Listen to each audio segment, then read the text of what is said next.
What happens to the volumes, the freight rates, and how is India placed amidst all of this? Let's put these questions to two of our very special guests joining us on the show right now. Mr. Gopal Krishna, who is the former Shipping Secretary, as well as G. Shivakumar, Executive Director and CFO of GE Shipping, are joining us on the show right now. A very good morning, gentlemen, and thank you so much for your time. First up, Mr. Gopal, I would like to come to you to have your take on how do you see the picture panning out within the shipping sector, because the temporary, or rather the immediate reaction, what we are understanding is that in the near term, the prices or the freight rates are expected to go higher. The countries are bucking up to meet that 90-day deadline, except China, which has already registered a 12% jump in the exports data in March, but that's expected to slow down. But give us your sense. How do you see the picture playing? Yeah, so we have to be prepared for any kind of international shocks that keep on coming on our maritime trade. And two, three very important things are happening. And I think so in the ultimate analysis, the logistic cost has to be taken care of. That's very primary.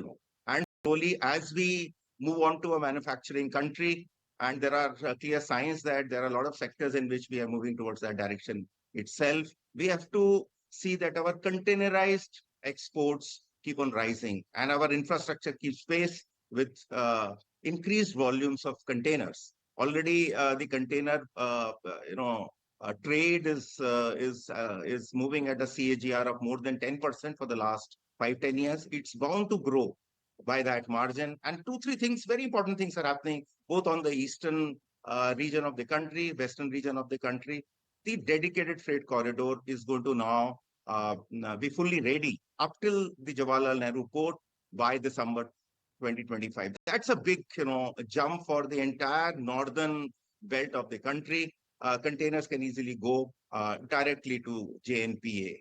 That's a very big, second is that 3 million TEU extra capacity coming up at JNPA port by the Bombay terminal, Bombay container terminal, the PSA terminal.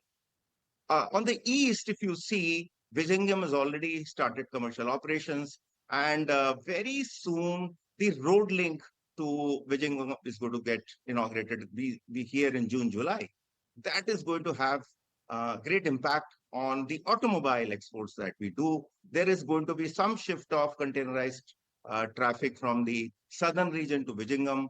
And more importantly, lot of transshipment, which is very costly. Our logistic cost rise because of transshipment through various eastern ports. Right. Whether it be Singapore, whether it be Port Klang, whether it be all these ports, If we have a transshipment port in our country, there is bound to be a clear-cut 2-3% overall cost saving. So tariff is one aspect. Right. But the overall, I find that whatever be the tariff situation, we have to be prepared on the long term for a sustained low-cost logistic, setup or architecture. Sure. Mr. Shivakumar, let me come to you as well and get you in on the discussion. Tell me, from April 2nd, when the tariff announcements came in, from then to now, given that now we've got this 90-day reprieve as well, has anything already changed on tariffs on ground? Yeah, hi, morning, and thank you for having me here. So we are in the commodity transportation space, and one thing that we saw, and there are two big commodities which get traded between China and US. The big one is LPG, where a lot of propane goes from the US to China. As soon as the tariffs came from China on US exports to China, we saw those spot rates in that route drop off very significantly. They're now recovering a bit. They've bounced in the last couple of days. So that's one impact that we saw. The other commodity that moves from US to China is grain, typically soya bean. We haven't yet had any impact there. It's not the season, so we haven't had that impact yet. The other commodities, there's not much trade really between the US and China, so there's no impact. The container trade, of course, will feel some heat because of all the cargoes that come from, and that's about 15% of global container trade, China to US. that will probably feel some heat, but that's not our sector really. So that's what we are seeing on impact as of now. Obviously, uncertainty is going up.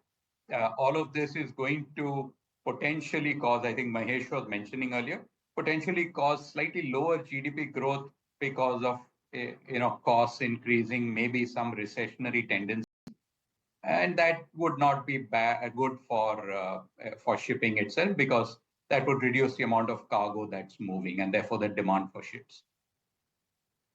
Shivkumar, so I'm just going to imagine a scenario that, let's say, the trade moves away from China, which looks logical. Trade increases from India, it increases from South America, it increases from other parts of the world.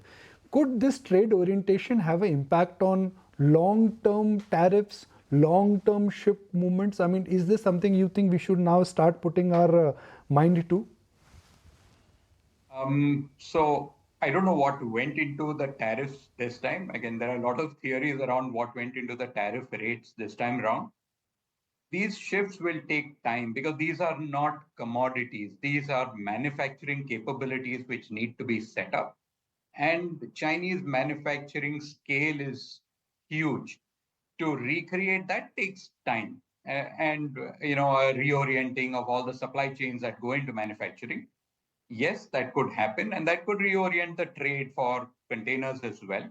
But again, it's too soon to tell because one doesn't know how this is going to play out over the next 90 days. Whether at the end of 90 days we are back to those high tariffs that we saw, whether there's a deal between the US and China, one just doesn't know. It's tough to plan anything with in the current scenario because it's in such a state of flux, really. I just want to understand that what is happening with the shipping companies. I mean, are they loaded with the supplies right now? Are they waiting at the ports because nobody knows the tariffs are? You can only tell our viewers that what is happening to shipping industries. I'm getting pictures which say that all the ports are clogged. I get some pictures which say that the shipping vessels are lying in mid-sea. What is the reality when it comes to tariffs and when it comes to cargo? So there's a lot of confusion about what the tariffs apply to. Now, whether it's based on the loading date or it's based on the date when you import it actually into your country. So there's confusion around that. One of the clarifications which came, and we are seeing grain cargoes which are moving from US to China. And the clarification there is that if you've loaded, then the tariff is not necessarily applicable to you. So there's not too much worry about that. There are cargoes which are getting sold midstream. So we've heard about one or two oil cargoes which have got sold while they were in transit because the trader did not want to take the risk of having some tariffs at the time of landing in China. Containers are the ones which are impacted in a big way. There's been some front loading. We saw the Chinese exports which have gone up tremendously last month. And I think that there will be some front loading of exports from the nations which have got the 90-day reprieve as well. Again, these are short-term things which you could see happening. It's not going to affect what happens in the long term. Again, if you do some front loading and the situation eases off, then you will have a market slump after that 90 days, after the front loading, because you've just borrowed from future demand, really. So, Mr. Krishna, where does India fit in? Because we ultimately are dependent on global cargo movement. So, for India, where is the risk now and where is the opportunity now, Mr. Krishna? So, see, we are very well prepared, as I was just mentioning, as far as our port infrastructure is concerned. The onshore infrastructure is now keeping pace with our demand. There's no doubt about it. What we lack, certainly, and Mr. Shivkumar also alluded to the same fact, we still do not have an international level shipping line. Indian shipping line does not exist. We have very good capabilities in bulk and break bulks, liquids, but not at all in, and we are fully dependent on international shipping lines. The government has, recognized this aspect in trying to build a shipping line, but I feel that it requires more than what is presently been thought about. We do require a big local international house stepping in and trying to create an Indian global player in the shipping line business. So there is an opportunity. The infrastructure, local infrastructure, the onshore infrastructure is certainly building up. It's going to, we are going to see in the next 1 year, there is going to be a big transformation in that aspect. Shipping line, I would still feel there are risks. We are over dependent on international shipping lines, and we need to reduce that dependence. Great to then have you on the show, Mr. Krishna. Thank you so much for your time, Mr. Shivakumar. Good speaking with you as always. Thanks a lot. Thanks a lot. If you like this video, then like, share and subscribe to ET Now.